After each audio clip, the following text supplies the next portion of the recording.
सुख और दुख हमारे अपने पूर्व के जन्मों में बोए गए बीज हैं, जो इस जन्म में आकर काटते हैं। धार्मिक कहानी। एक बार एक दुकानदार था। उसका मांस बेचने का कारोबार था। वह लोगों को ताजा कटा मांस बेचा करता था। इस तरह वह अपना और अपने परिवार का पालन पोषण करता था। एक दिन उस मांस के व्यापारी की दुकान के आगे से एक संत गुजर रहे थे। उन्होंने उस व्यापारी की दुकान की तरफ देखा तो वह तुरंत वहां गए। उन्होंने व्यापारी से कहा, तुम ये क्या कर रहे हो? तुम बाट की जगह से ठाकुर जी से मांस तौल रहे हो। उस संत की बात उस दुकानदार की समझ में नहीं आई और वह बोला, मांस तो मैं तौल रहा हूँ, फिर ठाकुर जी कहाँ से दिखाई दे गए तुम्हें? दुकानदार की इस बात पर संत ने कहा, देखो, तुमने मांस तौलने के बाट की जगह शालिग्राम जी को रख रखा है। तुम शालिग्राम जी से मांस तौल रहे हो। यह बात सुनकर दुकानदार हैरान रह गया कि या तो मैं पत्थर समझकर उठा लाया था, मुझे पत्थर ही लग रहा था, यह शालिग्राम है। इस बात की समझ मुझे जैसे अज्ञानी को कैसे होती भला? उस दुकानदार की आंखों से आंसू बहने लगे और संत के पैर में गिरकर अपना पश्चाताप करने लगा। संत ने कहा, यह शालिग्राम को गंगा जल से धोकर मंदिर में रखाओ और प्रभु से माफी मांग लो। संत के जाने के बाद उस दुकानदार ने स्नान करके शालिग्राम जी को गंगा में स्नान करवाकर मंदिर के प्रांगण में रख दिया। खुद भगवान से प्रार्थना करके माफी मांगने लगे, हे प्रभु, मैंने अज्ञानता बस आपसे मांस तौलवा लिया है, इसीलिए आप मुझे जो सजा देंगे मुझे मंजूर होगी। वह दुकानदार यह सोच कर कि वह कितना मूर्ख है कि भगवान से न जाने कितने सालों से मांस तौलवा रहा है और प्रभु कितने दयालु हैं कि उसके घोर अपराध करने के बाद भी उसे व उसके परिवार के भरण पोषण करते रहे। अपनी गलती बस उसने यह निर्णय लिया कि वह प्रभु भक्ति करके अपने पाप से मुक्ति पालेगा। वह दुकानदार अपनी दुकान अपने बेटों को संभालकर खुद तीर्थों पर निकल पड़ा। वह एक बैरागी की भांति देश दूरी भटकता रहा। एक दिन वह भटकते भटकते एक गांव में पहुंचा। वह रात्रि विश्राम के लिए शरण मांग कर रुक गया। वह एक घर में रुका। उस घर के मालिक की शरण में रुककर रात्रि काट रहा था। वह रात्रि भोजन मकान मालिक से पाकर रात को सोने के लिए उस मकान के अंदर में सो रहा था। तभी अर्धरात्रि के समय एक महिला उसके समीप आई और उसकी चारपाई पर ही उसके बगल में सो गई। तभी उसकी आंख खुल गई और अपनी चारपाई पर महिला को देखकर वह तुरंत उठ खड़ा हुआ, मगर जैसे ही वह घबराकर चारपाई से नीचे उतरा, उस महिला ने उसे फिर चारपाई पर खींच लिया। वह महिला उसके करीब आती जा रही थी। वह महिला वासना की अग्नि में धधक रही थी। यह सब देख उसने महिला से कहा, आप यह क्या कर रही हो? मैं एक त्यागी संत हूँ और तुम इस समय वासना से भरी हो। तुम मुझसे दूर हो जाओ, नहीं तो मैं अभी इसी समय इस घर को त्याग दूंगा। महिला ने संत के रूखे शब्दों को सुना, मानो उसे वह तीर की भांति भेद रहे हो। वह लपटती हुई संत को अपनी बाहों में समेटकर अपनी मनमानी करने को आतुर हो रही थी। संत ने पूछा, तुम हो कौन और मुझसे इस तरह व्यवहार क्यों कर रही हो? तब उस महिला ने कहा, तुम्हें पाने की लालसा में मैंने यह बीते कुछ पल बहुत मुश्किल से गुजारे। अब तुम्हारा समीप मिल गया तो भला तुम्हें अपने पास जाना चाहिए। अब उस संत ने उस महिला को समझाने की कोशिश की कि देखो, तुम एक विवाहिता हो, तुम्हारा कर्तव्य पति सेवा है। ऐसे में तुम मुझ जैसे बैरागी को पाना चाहती हो, यहाँ तुम्हें शरण नहीं मिल सकती। तुम्हारी जगह अपने पति के पास है। जाओ, लौट जाओ अपने पति के पास। वह महिला कुछ सुनने को तैयार न थी। तब वह बोली, अच्छा, तो मेरे और तुम्हारे बीच मेरा पति आ रहा है।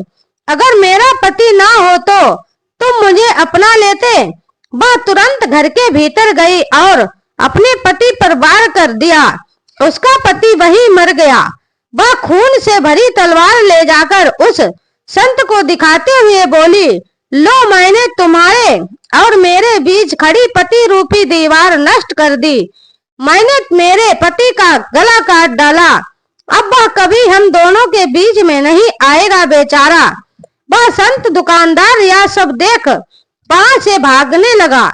बहुत कोशिश के बाद भी संत वहां ना रुके तो उस महिला ने उस तलवार से खुद पर वार किया और सदैव के लिए खत्म हो गई।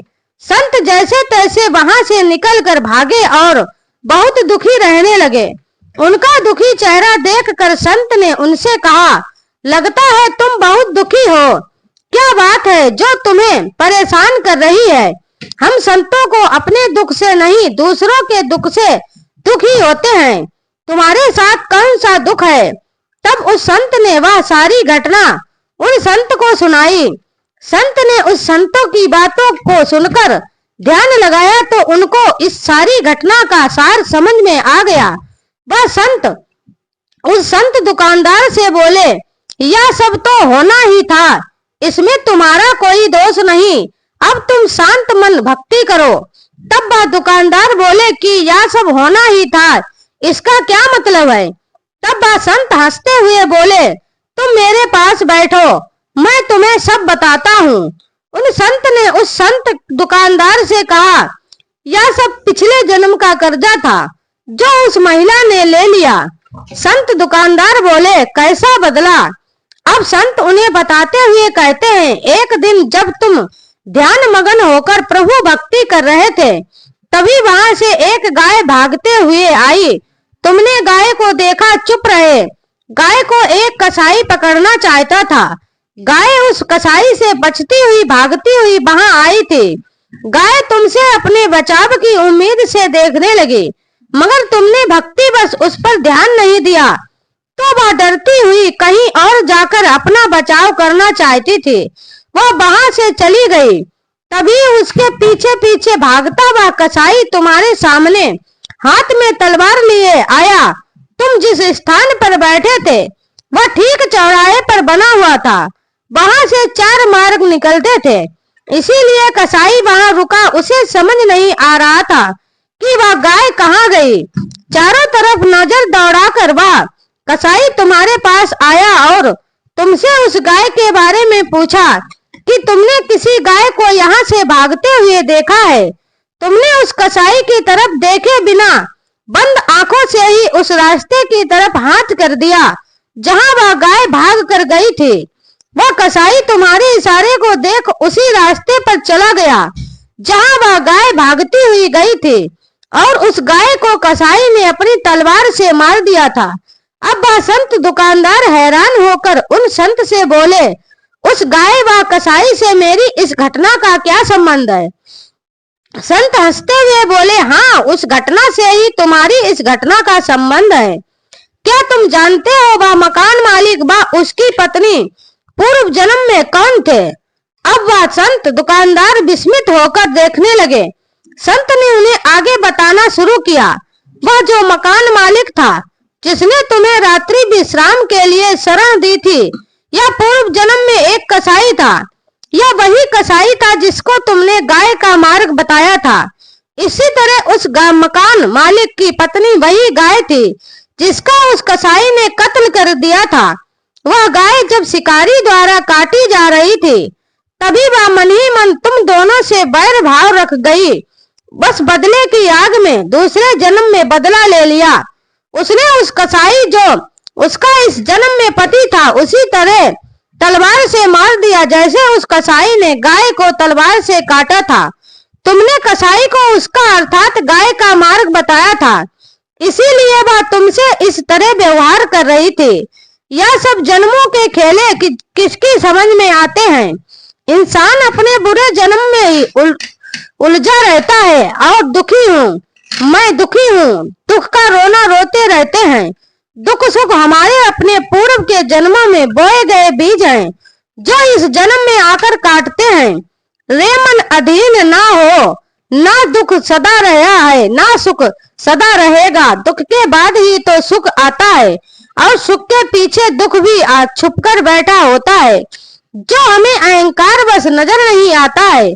ना दुख में मुरझाना बावरे, ना सुख में मतवाला बनना, सब नियति के हाथ है। सुख दुख मौसम है, आते जाते रहते हैं। मन के माने हार है, मन के माने जीत। इसीलिए अपने को सदैव इस तरह रखो कि सुख दुख की इस श्रृंखला का आप पर प्रभाव ना पड़े।